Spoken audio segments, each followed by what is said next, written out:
Ajay, start with housing. Yes. Sir, Honorable Chief Minister, sir, Honorable Deputy CM, Honorable Ministers, respected Chief Secretary, my colleagues and dear collectors. Sir, housing is one of the basic needs. As Honorable CM said, roti, kapda or makan. So these are the essential needs of any individual. And sir, when the debate between welfare and development is going on in the entire country, here we have a program which is both development program, which is a welfare program, it's a poverty alleviation program, and it's also an employment generation program. So I would just take 2-3 minutes to highlight how housing is in alignment with the present government priorities. Now coming to the present government priorities, first is the GDP growth. And housing is included under Sustainable Development Goal 11. So it's part of the SDG also. Now coming to the GDP, the construction sector alone contributes 8% of the GDP. And for every unit invested in housing, GDP increases by 1.5 times. So multiplier effect is 1.5. Therefore, if we have to increase your district GDP and in turn increase the state GDP, the more investment done in housing, the more the GDP increases. Now coming to the second priority, it's employment generation. Now for every 1 lakh unit, every 1 lakh rupees invested in housing adds almost 2.7 new jobs. And these are not what I am saying of myself. These are by the study done by the Indian economy by National Council of Applied Economic Research. And alone it's the fourth largest employment generating sector, and total contribution is about 11.5%. So first of all, it adds to GDP, it adds to the employment. And third most important is poverty reduction. We are talking about zero poverty, and we are saying approximately 12 to 15 lakh people in the state are below poverty. And I'm sure that these are the people who don't have a house also. And for again, every unit invested in housing, the household income increases by 0.41 units.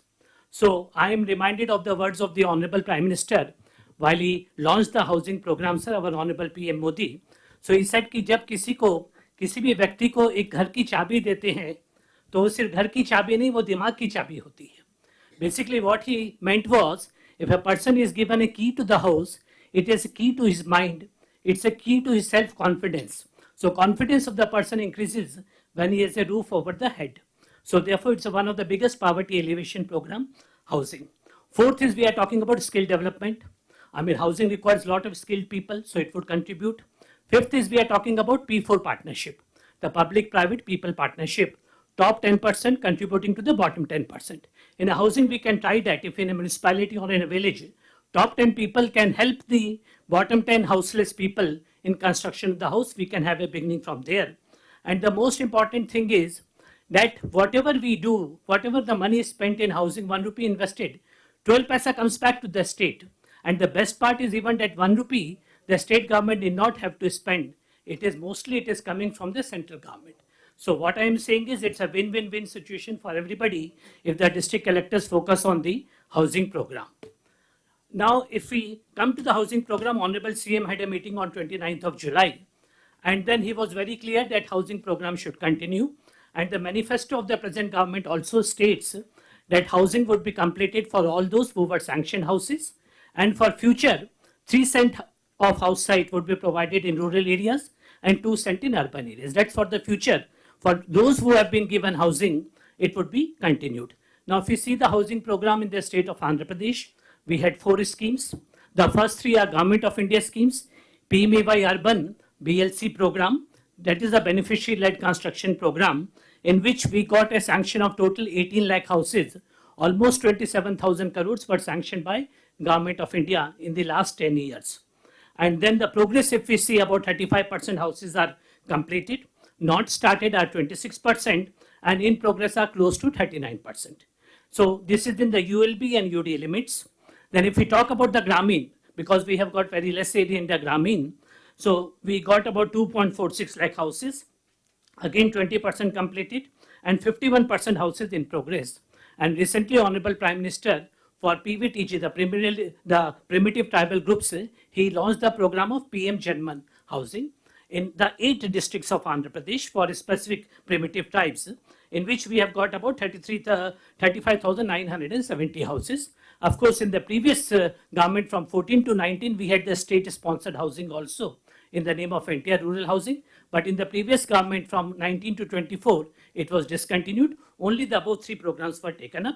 In short, if we can see, about 20.84 lakh houses were sanctioned, in which 6.85 lakh houses have been completed, and almost 8.25 lakh houses are in progress, and we could not start 5.74 lakh houses. Unit cost, as collectors are aware, the unit cost was fixed at 1.8 lakhs, in which 1.5 lakhs was coming from Government of India, 30,000 was by way of NREGA in UD areas, and by the state share in ULB areas. So almost 26,000 crores we have spent in last 10 years as far as the housing is concerned. The best part of housing is there is no dearth of funds. I'm again repeating, there is no dearth of funds. We have got 700 crores in our bank account still lying unutilized. So we have to spend that money, and Government of India is willing to give us additional 7,500 crores, because all these programs were to end by December of 2024. But on our request, they have agreed to extend by June of 2025. That's we have only 11 months time. If we do not spend the money, the result would be either of the threefold. Either the houses would remain incomplete, or if they have to be completed, the state government has to spend the money, or the beneficiary has to spend the money. Whereas central government is willing to spend the money, they have earmarked in the budget also, but unfortunately we are not able to utilize the budget due to lax expenditure, particularly in the last 6 months since elections were declared. Now, another good news is, sir, for the new beneficiaries now, Government of India, Honorable PM, in the first cabinet meeting, you must have seen in the newspapers, he has announced 3 crore houses, new houses, in urban areas 1 crore and in rural areas 2 crores. And they have promised that each eligible person will be provided a house in the entire country. So I'm sure in Andhra Pradesh, whosoever eligible person has not got the house, he will be eligible under PMEY 2.0, in which the unit cost has been increased. For urban areas, it is close to about 4.3 lakhs, and for rural area about 2.1 lakhs. Still the guidelines are awaited, but once the guidelines come in the month of August, we will share with you. But please remember, these are only for the new beneficiaries. Beneficiary who has been sanctioned a house in the earlier scheme, he may not have completed, he will not be eligible for enhanced unit cost, because what they said is, if we allow them, the entire housing program would come to a stop. So this is my request. So one is, the decision taken by Honorable CM was this, that all the in progress houses, which is about 8.25 lakh houses, should be completed by June of 2025. That means by next 11 months, we should strive to complete the remaining 8.25 lakh houses which are in progress. And for houses not started, 5.74 lakh houses, substantial number, about 1.5 lakh, like the CRDA, the R5 zone, and some in Prakasham, which were done just before the elections, while they can be postponed to PMEY 2.0. But the remaining houses, they are saying, please start and please try to complete by June of 2025 in case you want to take the money. If you can see the district-wide sanctions, sir, out of the 26 districts, almost 7 districts have got more than 1 lakh sanctions, and almost 16 districts are between 50,000 to 1 lakh, and only 3 districts, that is ASR, Parvatipuram and Konaseema, are less than 50,000. So substantial workload is there for all the collectors as far as housing is concerned.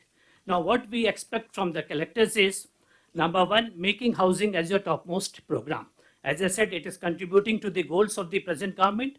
Therefore, unless you make it a priority, the district officials down the line, the mandal officials will not take it as a priority.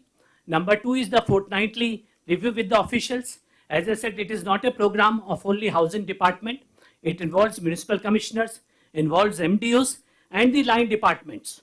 I mean, I will come to the infrastructure and all the line departments and up to the village and ward secretariat. Each engineering assistant, basically I would require support of the PR and RD and MNUT department in case we have to take it to the logical conclusion.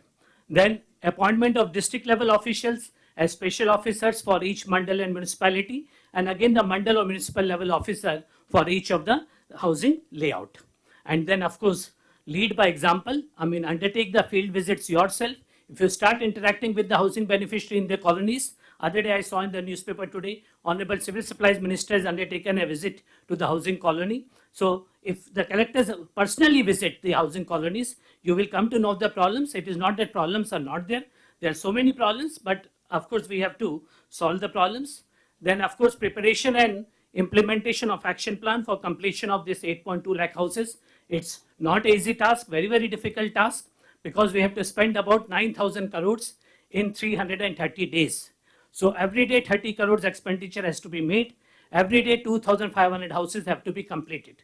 And if we see as on today, only 1 crore expenditure and less than 200 houses completed.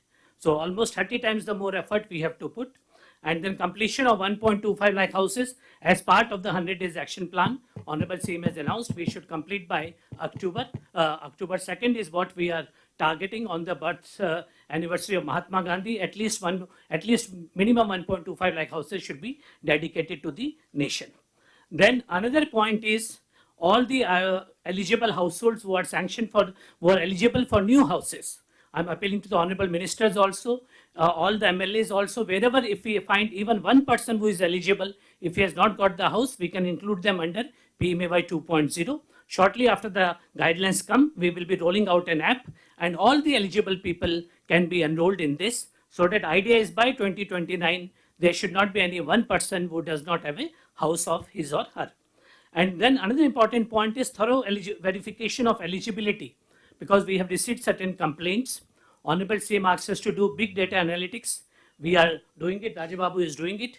We have found that certain 5 to 10% of the households who were not eligible, particularly like in the case of Pulivendla, we found some people who were not eligible were sanctioned house sites and in turn the housing. So we need to delete those and also take action against the people who have recommended. So I'm sure that this problem could be there in some other districts. With the big data analytics, we will share that list and you do the physical verification, follow the principles of natural justice by giving them a notice and then take action for cancellation of the house site and the house as well. Then most challenging aspect of housing is infrastructure. So it is not only housing, it is infrastructure which is more important. Generally when a private developer does, he takes up the infrastructure first. He completes the roads, water, electricity, drainage, and then construct the house. But as part of the reverse governance, we had taken up in a reverse way. We constructed the houses first, and now we are talking about infrastructure. So basically there is, except electricity which has been given by the DISCOMs, water supply needs to be tied up under the Jal Jeevan Mission in the UD areas, under the Amrit scheme in the ULB areas. Again, CC roads and drains, it needs to be tied up under NREGA. So we are heavily dependent on Panchayat Raj, NREGA funds, the Jal Jeevan Mission funds, and the ULB's Amrit scheme, in which all these households can be covered. So please, because unless we provide infrastructure, even if we complete the houses, nobody is going to occupy. And it would be a wastage of national resources. So please make efforts to see that the infrastructure is provided. Then as I said, on a daily basis, review the physical stage conversions. As I said, almost 2,500 houses have to be completed. District-wise also, I had mentioned in the previous slide, I mean, how many stage conversions had to be done on a daily basis, how much money you need to spend district-wise. And then, of course, the financial progress, as I said, 30 crores per day, and efforts to be made for grounding the non-started houses. Because if a person is really eligible and is without a house, then why is he not coming forward to construct the house? And then daily completion of 2,500 houses and incurring expenditure of 30 crores for getting further funds from Government of India. Money, as I said, is not a problem, will not be a problem also. Honorable CM has assured that whatever money comes from Government of India will be passed on to the Housing Department. And the last slide is the special focus request by the following collectors. While all collectors need to concentrate on this, in grounding of houses, NTR, Nellore, Vishakhapatnam, Guntur and Krishna collectors need to give a special focus. In stage conversions, Vishakhapatnam, Kadapa, Iluru, Guntur and NTR. In completion of houses, again Nellore, Vizag, Kadapa, Tirupati and Srikakulam. Verification of eligibility, Kadapa. Quality of houses also, we have received certain complaints, particularly where some labor agencies were doing. In Vishakhapatnam, Iluru, NTR, Nellore and Anantapur. And infrastructure, of course, all districts, but these are the districts where large number of houses are there. Vishakhapatnam, Guntur, NTR, Krishna and West Godavari. So these collectors on these areas, we want a special focus to be made. While all collectors, we require your support to make the vision of Honorable Prime Minister and Honorable Chief Minister of Housing for All by 2029 a reality. Thank you. Tourism.